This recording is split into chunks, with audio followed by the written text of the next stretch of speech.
Heureux l'homme qui ne marche pas selon le conseil des méchants, qui ne s'arrête pas sur la voie des pécheurs, et qui ne s'assied pas en compagnie des moqueurs, mais qui trouve son plaisir dans la loi de l'Éternel, et qui la médite jour et nuit. Psaume 1, 1, 2. Dieu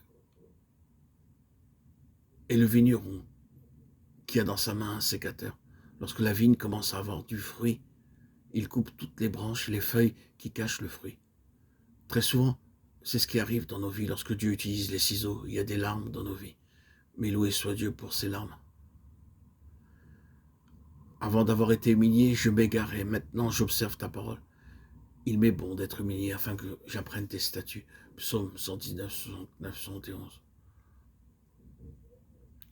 Nous sommes purs à cause de la parole qui parle en nous. Ta parole, je l'ai enfuie dans mon cœur afin de ne pas pécher contre toi.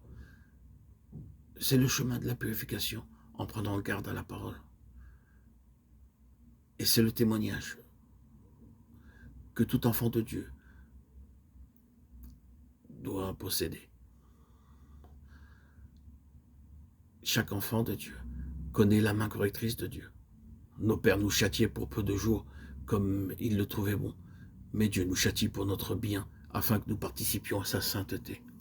Hébreux 12, 10. De même que les parents terrestres corrigent leurs enfants, de la même manière notre Père Céleste nous corrige afin que nous devenions participants de sa sainteté.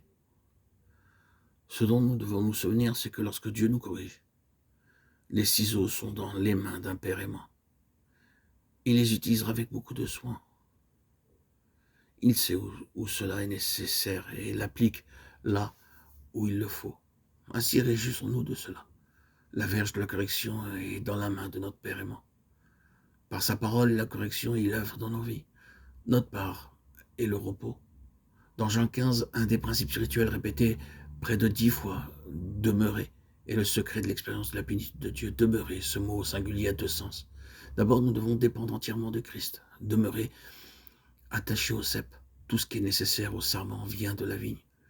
Tout ce qui est dans la terre va à la vigne. Tout ce dont les sarments ont besoin est dans la vigne. Ils s'attendent à la vigne pour leurs besoins.